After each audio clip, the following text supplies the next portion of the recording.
Muy buenas tardes. Bienvenidos a la Cátedra Abierta UDP, que es una cátedra en homenaje al escritor Roberto Bolaño. Es una cátedra que está funcionando desde el año 2007 y que funciona gracias a la cooperación de distintas instituciones y de países amigos. Estos países tienen por lo general la generosidad de traer a escritores y compartir con nosotros su cultura. Uno de estos países es Italia, quien nos ha traído una persona notable, un autor muy querido y que en el mundo editorial local había estado de alguna manera dormido. Y esa es una noción bastante falsa porque se trata de un autor vital, un autor con mucho que decir y un autor muy prolífico. Estoy hablando, por supuesto, de Erri De Luca. Es napolitano, cosecha del año 50. Egresó de enseñanza media justo en el año 1968. Y por supuesto, como cualquier joven despierto de esa época, abrazó una causa. Él ingresó a Lota Continua y bueno, también vivió una vida bastante aventurera, pero también muy ligada a un mundo real del trabajo. Fue operario de fábrica, fue también camionero. Por ejemplo, durante la guerra de Yugoslavia, entre el 93 y el 99, condujo varios convoyes de ayuda humanitaria. Es también un autor políglota. Habla muchos idiomas, pero por supuesto a él le gustan los desafíos. El español está demasiado cercano al italiano para ser considerado un mérito. Entonces él se interna al hebreo y al ruso, por ejemplo. Es escritor desde que tiene 20 años. Sin embargo, su primera novela fue publicada en el año 89. Se titula algo así como No ahora ni aquí. Después es autor, si sumamos tanto las traducciones, que van desde el Antiguo Testamento hasta literatura contemporánea, a sus obras de ficción, ensayo, podemos sumar más de 60 títulos. No contento con eso, él también incursionó en el cine. En el año 2011, él hizo de guionista y también de protagonista, ya vemos, tiene facha ahí de actor de cine. El 2011 en una película Más allá del cristal, que fue presentada en el Festival de Cine de Venecia. Afortunadamente también tenemos con nosotros a Fabio Rosa, que está actualmente en Chile como profesor visitante en la Universidad Católica, y él nos va a acompañar hoy día haciendo una semblanza más detallada de la que yo acabo de hacer, y también guiándonos en la conversación con Erri De Luca. Los dejo a ustedes con Fabio Rosa. Buenas tardes a todos. Ya el profesor ha dicho varias cosas sobre De Luca. No voy a demorarme mucho para dejar la palabra al escritor. Digo que es un escritor polifacético, novelista, poeta también, guionista. Tiene la ficción de la montaña, es un gran alpinista. Su trayectoria es muy variada, tal como su vida. A los 18 años abandonó, se marchó de Nápoles. Es un escritor napolitano que se siente, reivindica su origen napolitano. Como dije, se marchó a los 18 de Nápoles para ir a viajar a Roma, incorporarse en el grupo de Lota Continua.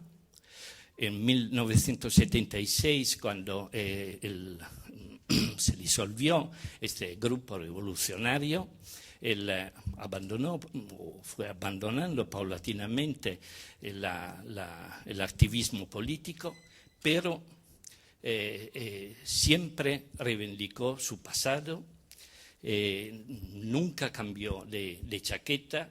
Es un escritor leal, que sigue leal con sus ideales, un escritor comprometido en la sociedad.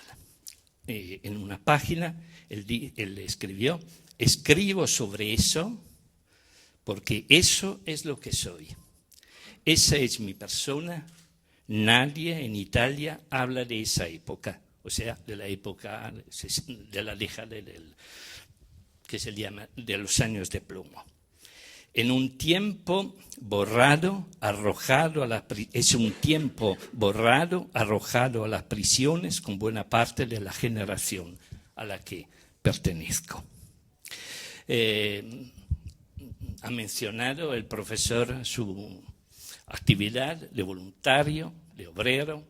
Muy importante fue la experiencia durante la guerra de los Balcanes, en la década de los 90, que marcó al escritor para siempre, dejando huellas en sus obras, que son obras esencialmente autobiográficas, y también proporcionándole imágenes, metáforas.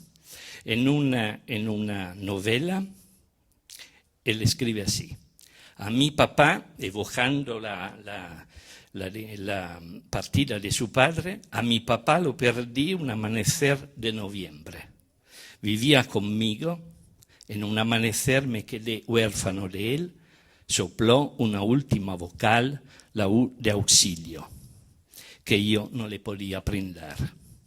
En el empedrado de las calles de las ciudades de Bosnia, las granadas dejaban la cicatriz de una rosa estallada. Desde un amanecer de noviembre, su muerte tiene el silbido de una U, de una granada que sigue alcanzando el blanco. Más de 60 libros escribió. Empezó a escribir, por lo menos a publicar a finales de la década, a finales de los años 80, y el gran éxito de sus novelas le permitió abandonar la obra y consagrarse a la literatura. El año pasado sufrió un proceso por llamar, se dijo, al sabotaje, y en este periodo, con ocasión del proceso, escribió un libro muy exitoso, un panfleto que se llama La palabra contraria. En este libro reivindica sus ideales, defiende en su posición en defensa legítima del aire, del agua, del suelo, y es un panfleto que es como una célula de identidad de su trayectoria humana y literaria. En este panfleto evoca o apela a Pasolini, un escritor que aquí todo el mundo conoce, muy bien conocido también en América Latina. Mi primera pregunta es esta: ¿cuál recuerdo tiene de Pasolini?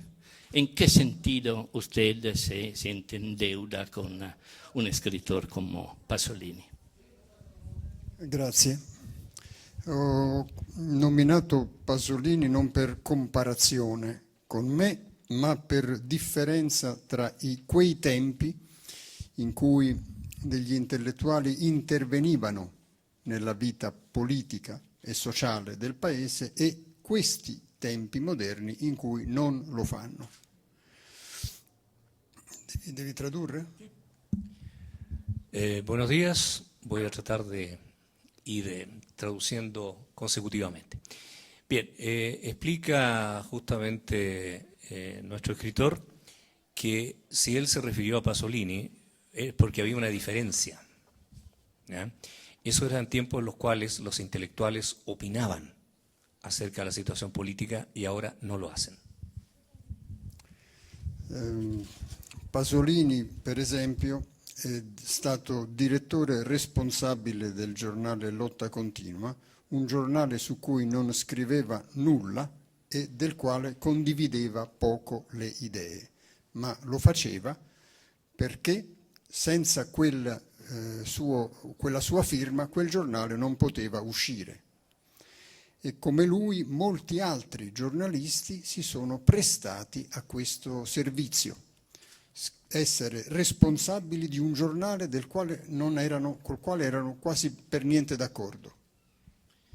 Pasolini fue director del diario Lotta Continua, a pesar que él no estaba de acuerdo con la ideología de ese diario, pero era necesaria su firma para que el diario pudiera circular. Y por ello prestó su nombre, como lo hicieron muchos otros intelectuales en esa época, precisamente para dar difusión a las ideas, aunque no fueran las propias. Mentre invece io ho partecipato da cittadino a una lotta di una comunità, di una valle, contro lo stupro del loro territorio. Ho condiviso completamente le loro ragioni e con le mie parole sono riuscito a allargare la conoscenza di queste ragioni. Quindi io ho aderito a qualcosa nella quale ero perfettamente d'accordo. Non mi sarebbe mai venuto in mente a me di fare come Pasolini, di firmare per un giornale col quale non ero d'accordo. Dunque lui è quell'intellettuale. Io sono un cittadino che ha preso degli impegni con la sua comunità. Yo soy un ciudadano que tomó compromisos con su comunidad acerca del estupro de un territorio y por lo tanto ahí está la gran diferencia. Yo no prestaba un nombre, sino que era un ciudadano que tenía una participación activa. En este panfleto usted lamenta, como acaba de decir, la escasa solidaridad de la cultura italiana. Pero en Francia hubo muchos intelectuales que firmaron un apelo publicado en Liberación, al que se adhirieron también muchos artistas y escritores de renombre internacional, ¿no? como Wenders, como Costa Gavras, como Rasdi, etcétera, ¿no? ¿Por qué? ¿Por qué pasa eso? ¿Cómo se lo explica usted? ¿Es la cultura, sigue la cultura italiana igual de conformista como en la época de Pasolini? Conformista, prudente, non ritiene di doversi esporre per cause che non sono strettamente letterarie. Però io sono stato difeso invece dai lettori. Nel corso di questi anni di incriminazione ci sono state centinaia di appuntamenti pubblici di lettori che hanno letto le mie pagine per solidarietà. E credo che nessuno scrittore ha goduto di questa simpatia e di questo sostegno da parte dei suoi lettori. Quindi se qualche scrittore si è distratto, non se ne sentivo la mancanza. Non credo di essermi lamentato della loro assenza. Sí, contrariamente a Francia, la posición de los intelectuales italianos la califica de prudente, ¿ya?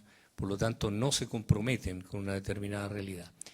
Pero sí él tuvo el apoyo de los lectores. Tuvo muchos encuentros con lectores y la verdad de las cosas que le interesa mucho más ese apoyo que el apoyo que le podrían haber dado sus colegas intelectuales. ¿Sigue convencido usted que la obra del TAV, el tren de alta velocidad entre Lyon y Turín, no se realizzerà?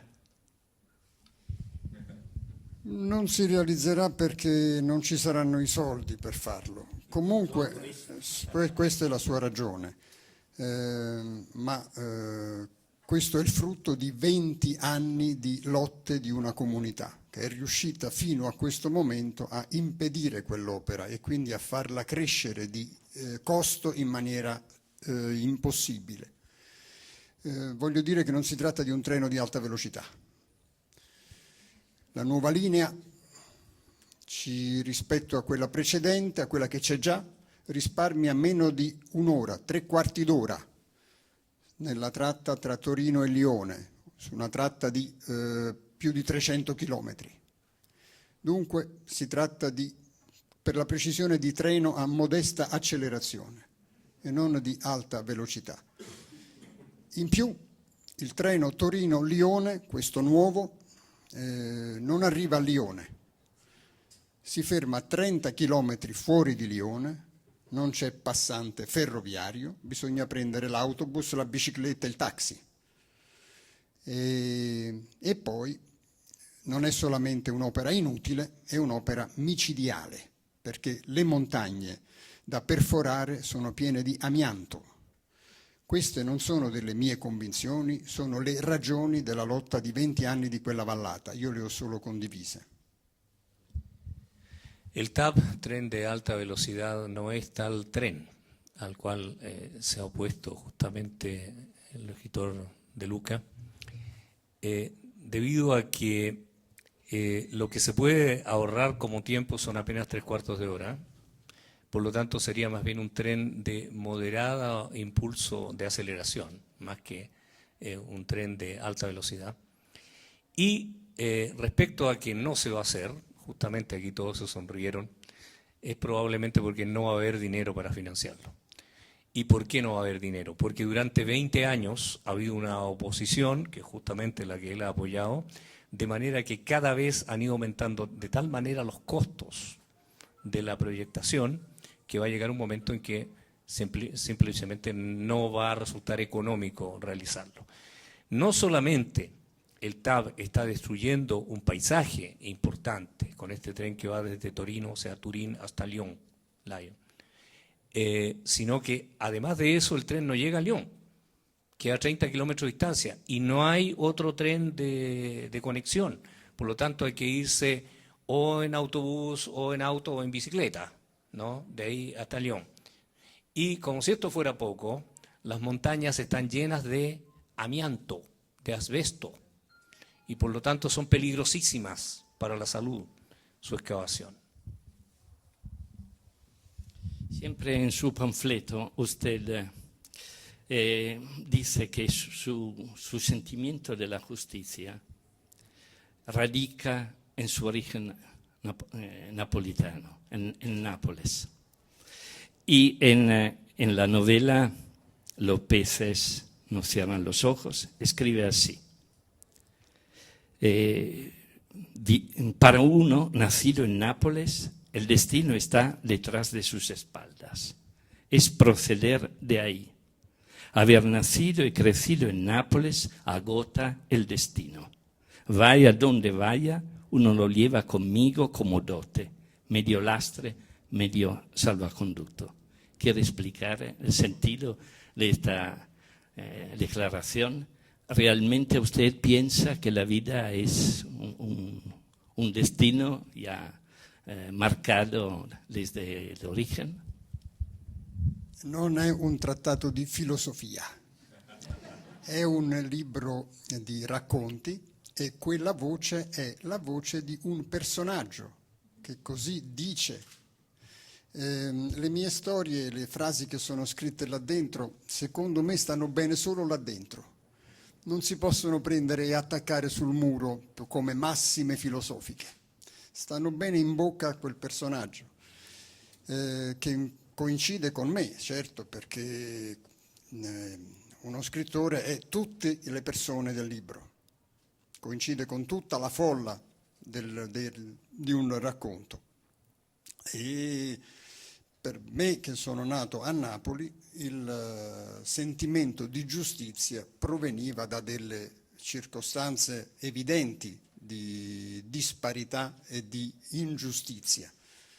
E quindi il mio sentimento di giustizia è un sentimento di ingiustizia formatosi in quella città. Sono napoletano per educazione sentimentale, cioè per la giustizia, per il sentimento della compassione, per il sentimento della collera e per il sentimento della vergogna, tutti formati a Napoli.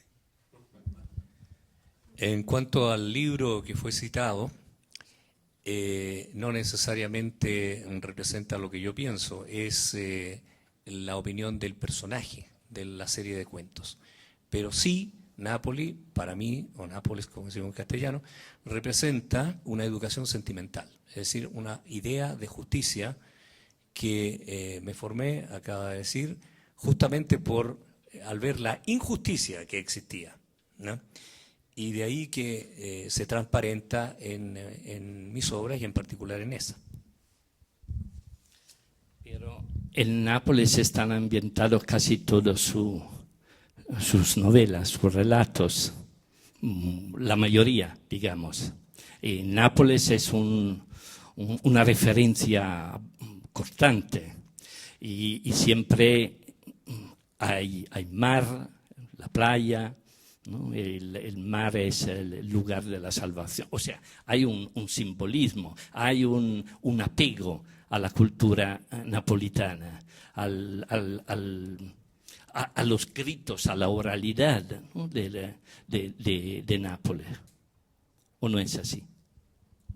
Sì, Napoli è una città di azzardo, non perché ci sono giocatori di azzardo, ci sono anche quelli, ma perché sta sopra un suolo sismico come voi, ma con accanto un vulcano catastrofico. Il Vesuvio è l'incubo principale del popolo napoletano e per questo il napoletano vede il mare come una via di fuga, come una via in cui dove il fuoco è costretto a fermarsi. È un sentimento di affidamento al mare, nei confronti del mare. Napoli, inoltre, è una città che è stata fondata dal mare. Ci sono venuti i greci a fondarla e a chiamarla così. Scusa. È molto bello questo. Si sta registrando? No sé. ¿Están grabando o no? No. Ah, sí, menos mal, no, porque esto merece ser escrito y reproducido, si ustedes tienen el medio. ¿Por qué razón? Bueno, todos entendieron, pero yo resumo. Nápoli es evidentemente una ciudad que está fundada sobre el azar, pero no porque haya jugadores que se dediquen al azar, ¿no? Como podría ser el loto, eso lo agrego yo, sino que porque tiene, en primer lugar, es un suelo sísmico, igual que el nuestro. Tiene el Vesubio muy cerca, que es un íncubo, o sea, es una pesadilla constante. El mar representa el punto de salvación, porque ahí en el mar el fuego se detiene, ¿ya? Y por lo tanto, de alguna manera, no solo en el mar se ve la salvación, sino que además es una ciudad fundada desde el mar, porque ahí llegaron los griegos a fundarla y justamente de ahí viene también su nombre. E poi nel secolo scorso, attraverso il mare, milioni di nostri si sono spostati da quel continente agli altri continenti. Quindi per noi poi di recente il mare è stata anche una via di salvezza. Y también muchísimas personas en el siglo pasado partieron desde el mar como inmigrantes a otras partes. Por lo tanto, el mar también fue una vía de salvación. Usted es esencialmente un escritor autobiográfico. Dice que no es necesario, no hace falta inventar. Tiene el arsenal de sus historias, esa es su vida, su vivencia. En una novela, usted escribe: las historias de mamá, acompañadas por su voz enojada, divertida, grata en cualquier caso a su juventud, hacía que se me pasaran los dolores. Me olvidaba incluso de existir cuando ella relataba. Era un saquito vacío que le llenaba con el aliento de las historias, de sus historias. Yo tengo la impresión que usted en sus libros siempre es este saquito de plástico que espera rellenarse con las voces de sus padres, de su familia, de su gente. ¿Es así? Ho ricevuto le storie attraverso i racconti, a voce. Io credo che la voce umana sia il più potente strumento musicale. La modulazione di frequenza della voce umana è capace di raggiungere tutte le fibre del nostro corpo, incendiare il sistema nervoso e informare tutti gli altri sensi. Attraverso l'udito io potevo vedere, toccare, gustare o disgustare e annusare. Dunque ho ricevuto le storie attraverso l'albero della conoscenza della voce degli altri. Con respecto al ser autobiográfico, lo que yo he hecho ha sido escuchar las voces de los demás. A través de la voz humana tenemos el más hermoso de los instrumentos musicales, porque no solamente nos transmite información, sino que también sentimientos. Yo al escuchar esas voces he podido ver, he podido tocar, he podido olfatear. De esa manera, a través de la voz umana, a través del relato umano, he podido generar mis obras. Ed è perciò che per me scrivere è percorrere una voce, trascrivere una voce che sta raccontando una storia dal suo punto di vista e dall'interno. Por eso es que para mí escribir ha sido recorrer una voz, recorrer de qué manera esa voz me cuenta una historia, me cuenta su vida. ¿Qué influencia tiene en su obra la lectura de la Biblia, su amor, su lectura asidua de la Biblia, que usted dice lee como mascullando sus versículos como si fueran aceitunas? Intanto non sono credente, sono un lettore di Bibbia senza essere credente, ma io non posso mettere vicino il lettore che sono con la scrittura che faccio. Cioè il lettore che è dentro, che sono io, non conosce lo scrittore. Quando io leggo una pagina non la sto leggendo da scrittore, la sto leggendo da lettore, non da collega dello scrittore. E allora non riconosco nessun passaggio tra il lettore e la quantità di libri che ho letto, tra il camion di libri che ho letto e la valigetta di libri che ho scritto. Yo separo el escritor del lector. Es decir, de partida yo no soy creyente. Todo esto partió por la pregunta acerca de la lectura de la Biblia, el mascullar la Biblia. Por lo tanto, cuando yo leo, no soy el escritor, soy el lector. Y mantengo separadas las dos posiciones. Questo vuol dire che la mia scrittura è molto più influenzata dalla vita fisica e dalle sensazioni fisiche, da quello che ho imparato. Tutto quello che ho imparato è venuto dal corpo e arriva alla testa come ultima stazione della conoscenza. Non parte mai dalla testa. La testa è il capolinea della esperienza. En mi caso, yo me guío por la vida física, ¿ya?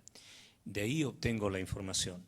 Yo aprendo de las cosas, mi cuerpo entra en contacto con las cosas hasta que llega a mi cabeza. Y ahí está el terminal, el capolínea de la información. Pero la Biblia es fuente para usted de metáforas, de símbolos, ¿no?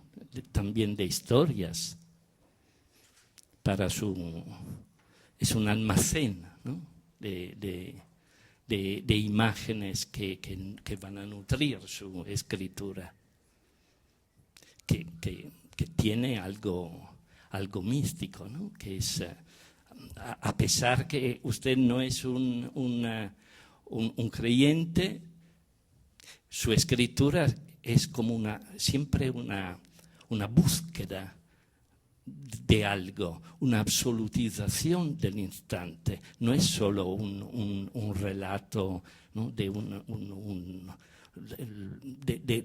algo, no tiene nada, ¿no? de la cronaca. Racconto storie del mio passato perché improvvisamente le ricordo. Prima le ho dimenticate. E quando per caso me ne ricordo una, allora ho voglia di stare più a lungo con quella storia e il modo migliore per far durare quel ricordo è scriverlo. Quindi racconto storie che mi sono accadute, non devo fare lo sforzo di inventare la trama, non faccio lo sforzo di inventare personaggi e non mi considero neanche un autore, ma un redattore di storie già accadute. Un redattore di parte, rinunciando, anzi dichiarando in anticipo di essere parziale e non obiettivo. E quando delle immagini si riferiscono alla scrittura sacra, un ricordo della scrittura sacra, le cito la scrittura sacra. Yo simplemente no invento, no creo, escribo lo que recuerdo. Cuando recuerdo algo que se me había olvidado, lo escribo. De esa manera le doy permanencia, de esa manera es posible registrar lo acontecido. Yo soy un redactor, dice, pero sobre todo un redactor de parte, soy un redactor parcial, y eso ya lo dejo establecido desde un comienzo. Por lo tanto, todo lo que yo recuerdo y transcribo tiene mi visión personal. Antes de pasar... Sí, no, que había agregado algo importante con respecto a la Biblia. En el caso de la Biblia también, la Biblia genera recuerdos. Le pido que explique este pasaje que para mí, que me resultó que me parece una clave de lectura, ¿no? de sus novelas, que me intrigó mucho, y que se refiere siempre al tema de la justicia, que me parece es un tema que recorre, ¿no? Atraviesa como un hilo rojo toda su obra. Y dice, aprendí una justicia nueva, atenta al caso particular, y que inventa a medida la sentencia. Esa justicia arranca de la misericordia por el ofendido y por eso consigue ser despiadada. La misericordia es implacable y no se deja reprimir. Es, al principio, esencial en la formación de un carácter revolucionario. ¿Por qué la misericordia puede ser o es, según usted, implacable? Perché non ti lascia in pace. Mentre le collere passano, le indignazioni scemano, la misericordia, come la vergogna, sono dei sentimenti che non passano e che quindi costringono alla azione. La misericordia no deja en paz, permanece. La cólera puede pasar, pero la misericordia permanece. Y justamente por eso es que es importante. Pero la misericordia es mansedumbre, es un cara a cara con el otro, ¿no? Es la conciencia de la debilidad, ¿no?, del otro y la debilidad mía, y en ese sentido no puede ser. ¿Cómo puede ser implacable? È implacabile contro le cause della miseria altrui. Es implacable con respecto a las miserias ajenas, Contro le cause che producono quel sentimento di misericordia. contra las causas que producen ese sentimiento de misericordia. Bueno, yo le pediría ahora leer algunos textos que tengo preparado. Lo voy a pasar en la pantalla. No, usted en la pantalla está traducido. Yo le paso el texto. Son en la mayoría poemas. No solo porque son breves poemas, son textos breves, sino porque su faceta de poeta se conoce poco, se ha traducido poco. En español no hay traducciones de sus poemarios. Pero antes que todo, quiero preguntarle, ¿por qué la poesía? ¿Por qué usted ha llegado a la poesía? Scrivo anche una forma di poesia, non sono un poeta. Le mie poesie sono un'approssimazione per difetto verso la poesia, ma scrivo la poesia perché c'è bisogno alle volte di un telegramma, di una pagina molto condensata, e quindi la formula giusta è quella della poesia. Yo no soy poeta, escribo aproximadamente por defecto. Muchas veces se necesita expresar un telegrama y la mejor manera es una poesía que es un texto breve. Justamente usted dice que la poesía es un combustible para los tiempos de emergencia. Sí. Recuerda siempre su experiencia en Sarajevo, ¿no?, cuando hubo velada de poesía y mucha gente acudía a estas reuniones y la poesía tenía una fuerza, ¿no? Era como una manera para encontrar aliento, ¿no?, contra esta situación. ¿Qué cree? ¿Que estamos de nuevo en tiempos de emergencia? Non mi pare. In Sarajevo c'è stato il più lungo assedio del 1900. Il mio amico poeta, per riscaldarsi, ha bruciato tutta la sua biblioteca durante quegli inverni. C'era la miseria, c'era la fame, c'era la morte attraverso i cecchini e le granate. In queste condizioni si facevano serate di poesia. No creo que estemos en este momento en un periodo de emergencia. De hecho, Sarajevo fue el asedio más largo del siglo XX. Un amigo poeta quemó toda su biblioteca para poder darse un poco de calor, lo que da una idea de lo que esto significa. Y por lo tanto, los encuentros de poesía con tantas otras personas eran un momento de alivio para esta situación realmente desesperada. Perché le serate di poesia? Perché le persone avevano bisogno di ascoltare delle parole capaci di stare a contrappeso di quella disgrazia. Avevano bisogno di parole capaci di sospendere l'assedio. ¿Por qué estas veladas de poesía? Porque las personas necesitaban de palabras que ayudaran a servir de contrapeso a esta desgracia que estaban viviendo. La poesia è stata all'altezza di questo compito. Y la poesía estuvo a la altura de esta tarea. Bueno, el primer El poema que le propongo es Valor, sacado de su primer poemario, Opera sull'acqua e altre poesie, que me parece como un resumen de su pensamiento. Tiene una estructura anafórica, ¿no? Iterativa, que se parece como una plegaria, ¿no? A una oración, ¿no? Laica, pero una oración, es su alabado sea, ¿no? Su cantico della creatura. Considero valore ogni forma di vita, la neve, la fragola, la mosca. Considero valore il regno minerale, l'assemblea delle stelle.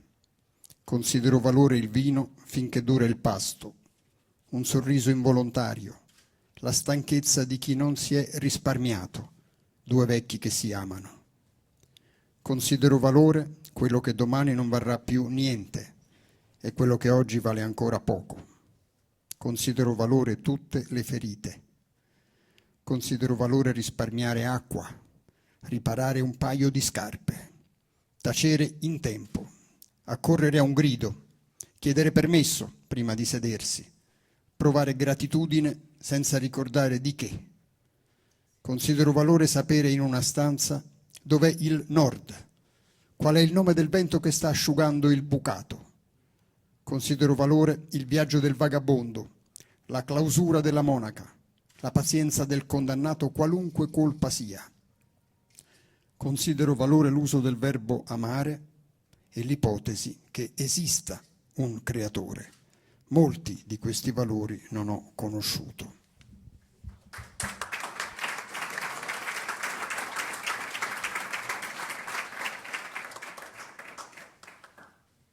La siguiente, no sé cuánto tiempo tenemos, me paso a la siguiente.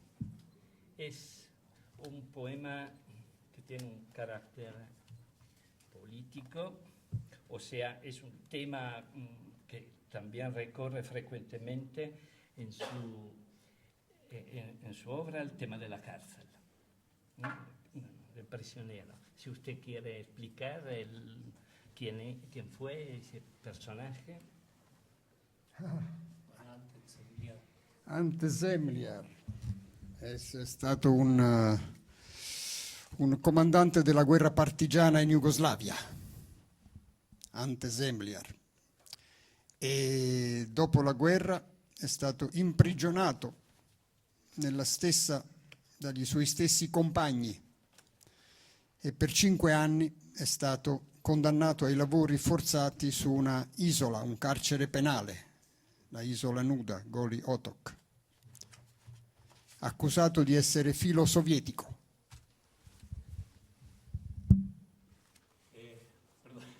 Sí, un jefe partisano, justamente en Yugoslavia, que después de la guerra fue hecho prisionero, estuvo 5 años en una isla desnuda, Goro, l'isola si llama Goro. Goli Otok, isola nuda. Goli Otok, isla desnuda. Y justamente estuvo ahí prisionero, acusado de ser filo soviético. Era una finestrella sbarrata da una tavola di legno, l'unica presa d'aria della cella. L'uomo si abitua all'ombra. A mezzogiorno in piedi sulla branda s'allunga alla fessura della luce. Meno di un rigo, un verso breve passa sulle palpebre degli occhi. C'è un nodo nel legno che lui tocca con l'unghia, con il tempo, con la punta dell'unghia e del tempo. All'uomo serve un gioco nella cella. Un giorno il nodo cede, pregato dall'unghia amica del tempo, che ricresce ogni giorno. Il nodo cede, si toglie come un tappo di bottiglia e nel suo collo passa uno zampillo di luce liscia e dritta, s'allarga a terra, allaga il pavimento. Il prigioniero Ante si mette scalzo e si bagna i piedi. È un anno che non esce di cella, niente cortile, aria, un anno che la porta è uguale al muro,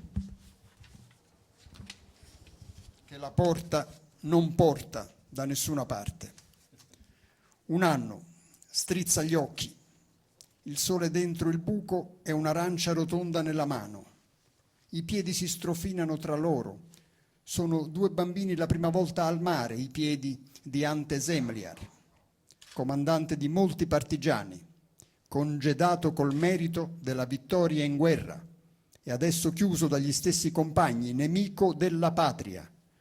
Nemico lui che l'ha agguantata al collo, l'ha scrollata dagli eserciti invasori, fiume per fiume, da Neretva a Drina, coi calci della fame, senza portare via nemmeno una cipolla a un contadino, perché così è la guerra partigiana.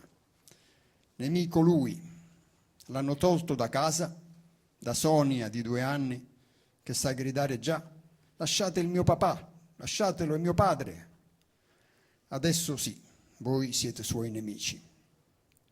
Ante sale percosse, sa che un pugno da destra lascia sangue sul muro di sinistra e viceversa. E un pugno dritto in faccia lascia sangue per terra. Ma c'è la novità. Qui le botte riescono a lasciare il sangue sul soffitto. C'è sempre da imparare circa le vie del sangue e dei colpi ingegnosi dei gendarmi. Ante conserva il nodo, lo rimette nel legno. La guardia non saprà. Il sole non è spia. Si infila svelto e poi non lascia impronte il sole. Pure se perquisisce, la guardia non può dire qui c'è stato il sole, sento il suo odore. Il sole non è topo. Pure se ne finisce molto in una cella, nessuno si accorge che fuori manca un raggio, che la sua conduttura ha un buco e perde luce da un nodo di legno. Ancora un po' di mesi, poi glielo daranno, il sole, tutto in una volta, sulla schiena, peggio dei colpi di bastonatura, sopra l'isola nuda, a spaccar pietre. Il prigioniero Ante ha conservato il nodo. Qualche volta lontano dalla guardia lo punta contro il sole e si procura un'ombra sopra l'isola nuda a spaccare pietre bianche e poi gettarle a mare, all'Adriatico, perché la pena è pura, senza valore pratico e il mare non si riempirà.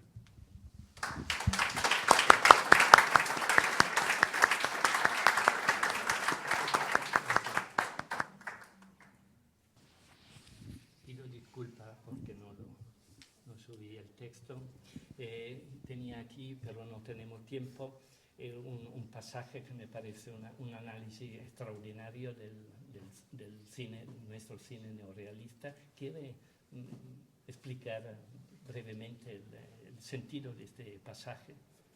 Viene non ricordo. Ah, bueno. Bueno, diga lo que fue para usted el neorrealismo, porque ama el neorrealismo. Y usted dice, recalca en este pasaje que lo bueno del cine neorrealista es sobre todo lo visionario, más que lo narrativo, ¿no? La capacidad de fulminar el instante. Il cinema italiano del dopoguerra è stato per me il più bel cinema del mondo. Aveva una spinta a far conoscere l'Italia ai suoi cittadini. I 20 anni di dittatura, di fascismo, avevano ignorato l'Italia, avevano ignorato l'Italia degli italiani, raccontavano favole. Il cinema del dopoguerra racconta l'Italia così com'è e gli italiani per la prima volta riconoscono il loro paese, lo imparano dal cinema. El cine llamado neorrealista después de la guerra es para mí el más hermoso del mundo, porque nos presentaba una verdadera Italia, no aquella que la dictadura, los 20 años de dictadura habían tratado de presentar. Y por lo tanto no uso la palabra documento, pero es una visión del mundo que es mucho más directa y mucho más exacta de la que se había presentado. Ahora, disculpen, pero me imagino que ustedes están leyendo también lo que está escrito ahí, que está escrito en castellano, que es un poco equivalente a lo que Henry De Luca nos está diciendo. Él es un gran amante de este cine porque presentaba la verdad. Su relación hoy en día con el cine, ¿usted piensa che... Preferisco il cinema straniero. Mi raccontano storie che non conosco e quindi preferisco quelle. Prefiero el cine extranjero porque me cuentan historias que no conozco. Bueno, para terminar, después vamos a dar espacio a la pregunta. Le pido que lea la parte final de la novela de López, que nos cierran los ojos a partir de aquí. Da dove? Restamos seduti fino a? hasta la Hasta la fine.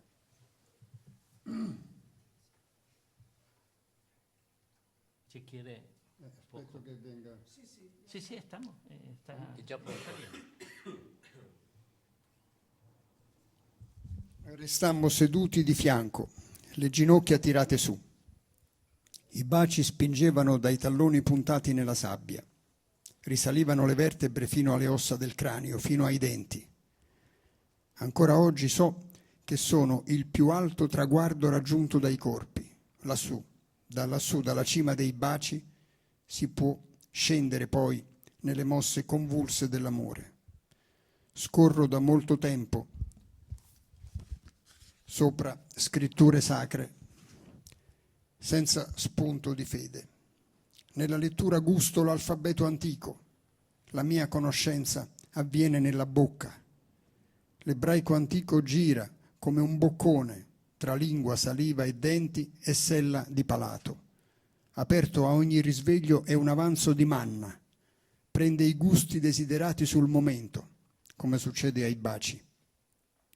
La prima coppia umana, creata in un giardino il giorno sesto, ebbe sopra di sé la prima notte sconfinata.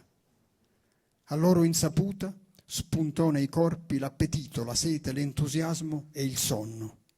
La prima notte, sconosciuta, sembrò a loro il resto del giorno uno sbriciolato in puntini di luce. Non sapevano se sarebbe tornato il sole. Allora si abbracciarono. Le bocche si trovarono accanto e inventarono il bacio, il primo frutto della conoscenza. Era mercurio quella conoscenza, un liquido sensibile alla temperatura dei corpi. So quella prima volta perché l'ho avuta anch'io, quell'ora sulla bocca, nel loro identico istante, su una sabbia di mare, il cielo scoperchiato sulla testa. La stanza tra le barche fu schiarita dalla luna salita sulla prua di fronte. Ci staccammo, le labbra intorpidite. La via verso le case fu alla cieca, perdendola affiancati. A un bivio ci separammo, sciogliendoci le mani senza necessità di altro saluto. Eva e lo sposo suo, usciti dal giardino, avevano già avuto tutto il bene del mondo. La vita aggiunta dopo, lontano da quel posto, è stata una divagazione. Adesso, e qui sta bene, la parola fine, sorella minore di confine e di finestra chiusa.